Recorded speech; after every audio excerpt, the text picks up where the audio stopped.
My girlfriend left her diary open on the kitchen counter while showering. I saw The Joseph Project, Phase 2. He still thinks I love him. Oh well. I photographed every page and called the police. Now she's working 3 jobs to pay back what she stole while living in her mom's basement. I am 28, male. I met Jessica 2 years ago at a friend's housewarming. She was bartending on the side. Gorgeous, funny, had this way of making you feel like the only person in the room. We hit it off immediately, started dating within a week. Looking back, the speed should have been my first warning. But when someone that beautiful is into you, you don't ask questions. She moved in after 6 months. Said her roommate was toxic and she couldn't afford a place alone. I had a decent 2-bedroom, figured why not. She insisted on paying half the rent. I actually thought that was a green flag. Independent woman not looking for a free ride. Except her rent payments were sporadic. Always had an excuse. Tips were bad. Car needed repairs. Mom needed help with medical bills. And stupid me, I covered for her every time. Just pay me back when you can, babe. She never did. But that wasn't the real scam. See, Jessica was smart. She didn't just want my money. She wanted access to it. Started small. I added her to my Costco membership. Then my Netflix. Then she needed my Amazon Prime for emergencies. Each time she'd give me cash for her share until she didn't. Then came the joint checking account. For household expenses, she said. It'll be easier to track who owes what. Made sense at the time. I put in $500 a month for groceries and bills. She was supposed to match it. Guess how often that happened. But here's where she was clever. She never emptied the account. Always left just enough that I wouldn't notice. $20 here, $50 there. Small amounts that could be explained away. Oh, I grabbed groceries on the way home. Paid the internet bill early. I'm not an idiot. I noticed the money disappearing, but every time I brought it up, she'd cry. Tell me how hard she was trying. Show me job applications she'd filled out. Promise things would get better once she got that promotion at the bar. The promotion never came. 8 months ago, she discovered my investment account. Not the login, just that it existed.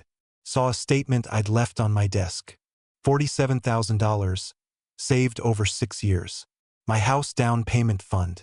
Her whole demeanor changed. Suddenly, she was very interested in my financial future. Started talking about our plans, how we should invest smarter, how keeping money in a boring index fund was wasting potential. Then came the business proposal. Her friend Sarah was starting a boutique. Just needed investors, guaranteed returns, all the buzzwords. Jessica had spreadsheets, projections, even a business plan that looked legit. She'd already invested $5,000 of her savings and wanted us to be partners in this. I said no. That's when the real manipulation started. I was unsupportive. Didn't believe in her. Didn't see a future together. She'd sleep on the couch, give me the silent treatment, then apologize with tears and promises to drop it. Then she'd bring it up again a week later. Meanwhile, money kept disappearing, not just from the joint account, but now cash from my wallet. A credit card I kept for emergencies suddenly had a $1,200 balance. When I confronted her, she admitted she'd used it, but only for necessities and would pay it back. She didn't. I changed my passwords, moved my investment account to a different bank, put a freeze on my credit, and told her we needed to talk about boundaries. She agreed, apologized. We had makeup sex. I thought we'd turned a corner. Then came last Tuesday. She was showering, left her journal on the kitchen counter. This leather-bound thing she was always writing in. It was open. I wasn't snooping, just moving it so I could make coffee. That's when I saw the heading written in neat cursive. The Joseph Project, Phase 2. My hands literally shook. I read the line below it. Systematic drain of accounts proceeding on schedule. He still thinks I love him. LOL. I flipped back through the pages. It was all there. Every manipulation, every lie, every dollar stolen. A meticulously documented strategy for destroying me financially. But the worst part, she was documenting it like an achievement. Rating her performance. Cried about mom's medical bills. October 10th, got $300. Investment scheme hit a wall.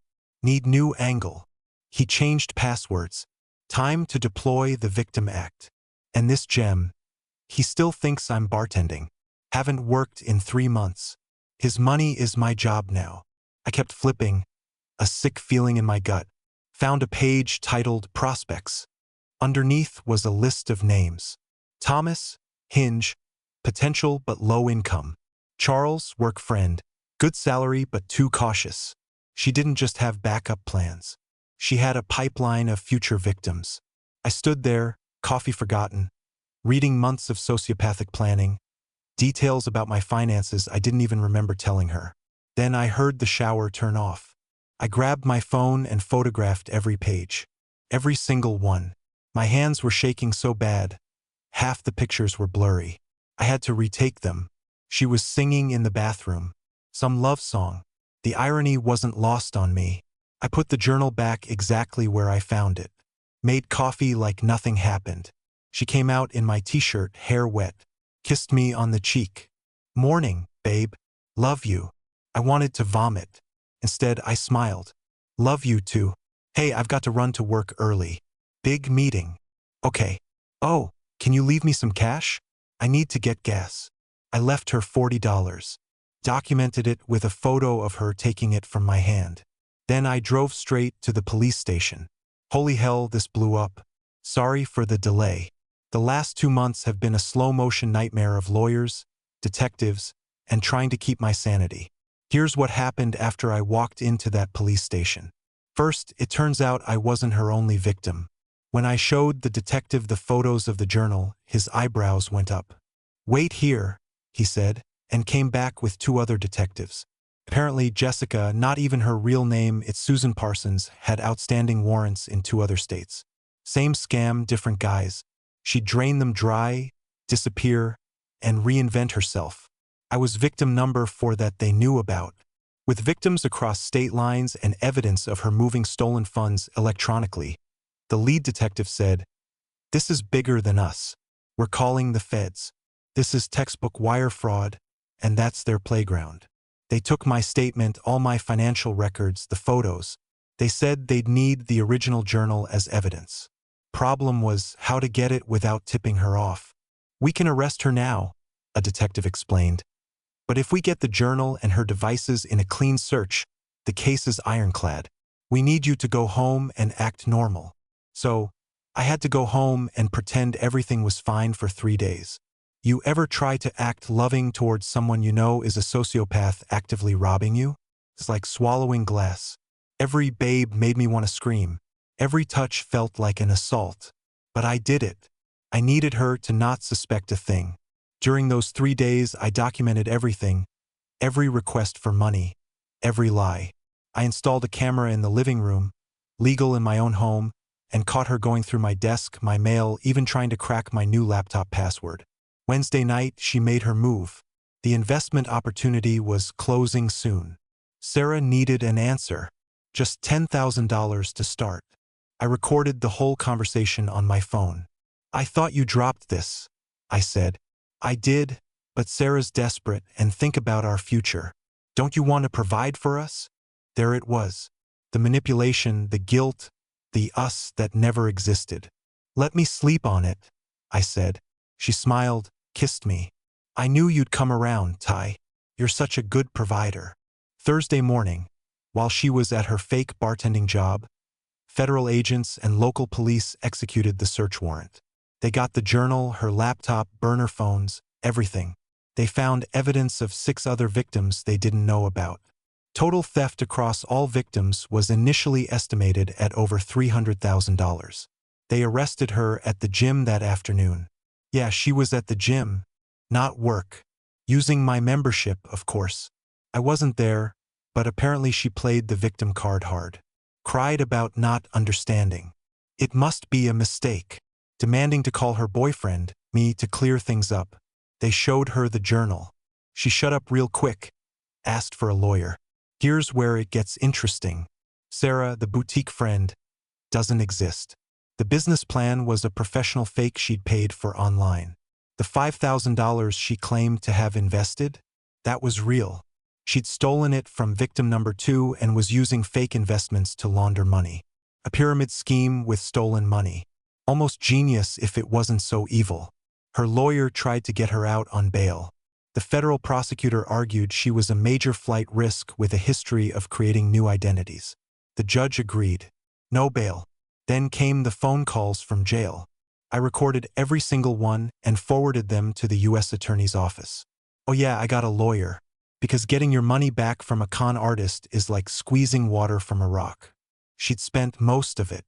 Designer clothes, trips, cosmetic procedures, and a nasty online gambling habit. My civil suit was filed, but it would have to wait for the criminal case to play out, and that, I was learning, would take time. The wheels of justice turn slowly, and apparently, they're coated in mud.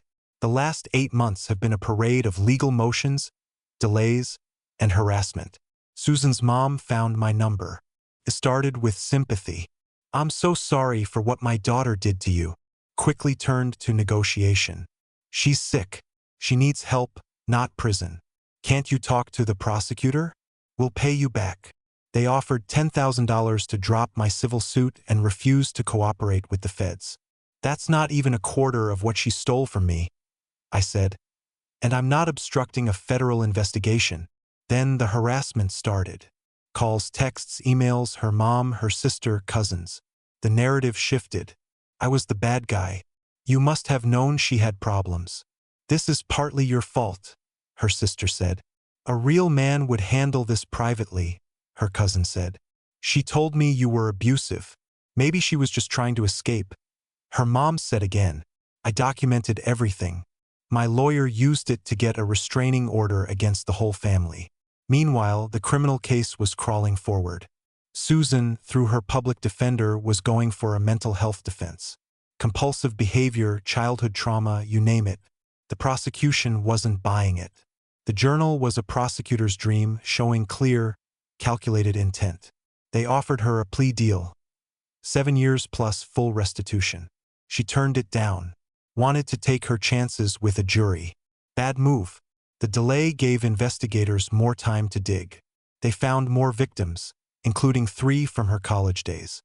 One of those ex-boyfriends had committed suicide, and his family directly blamed the financial and emotional ruin she'd caused.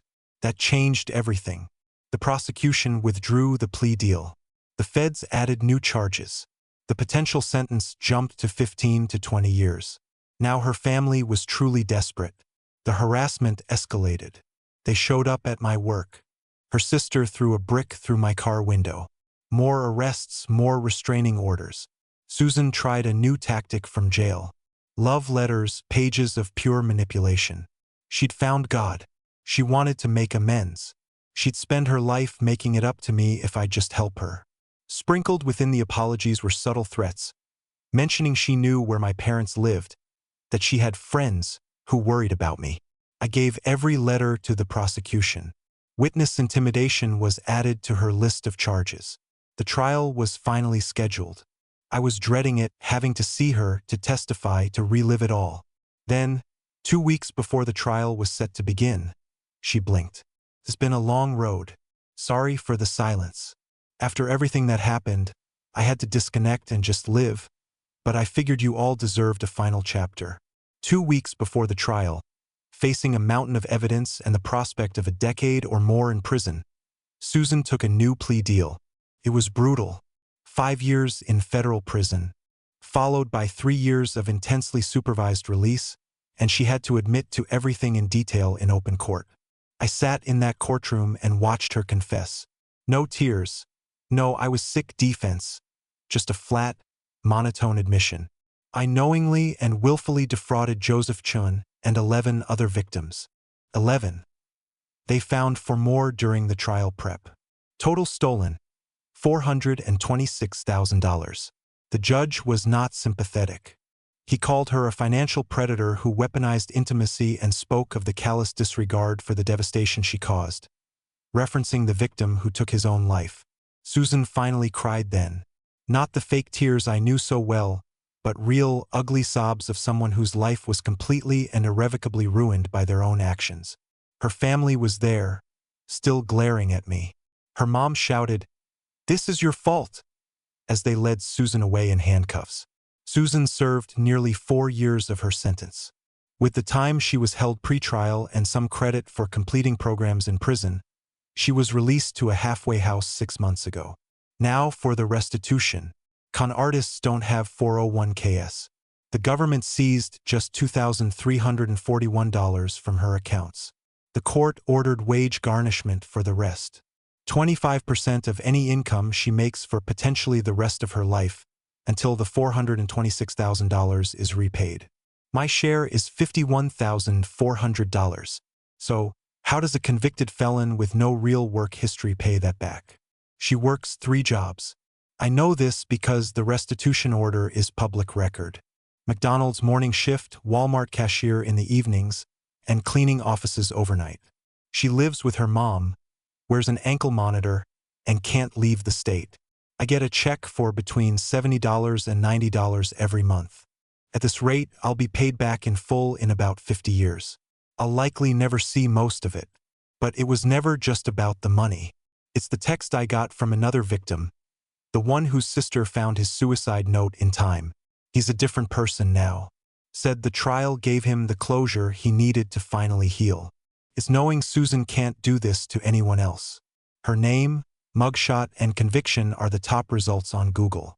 It's knowing that every morning at 4 a.m. when her alarm goes off for her shift, she has to confront the fact that she threw away a real life with someone who, God help me, actually loved the person he thought she was. Yeah, I loved her.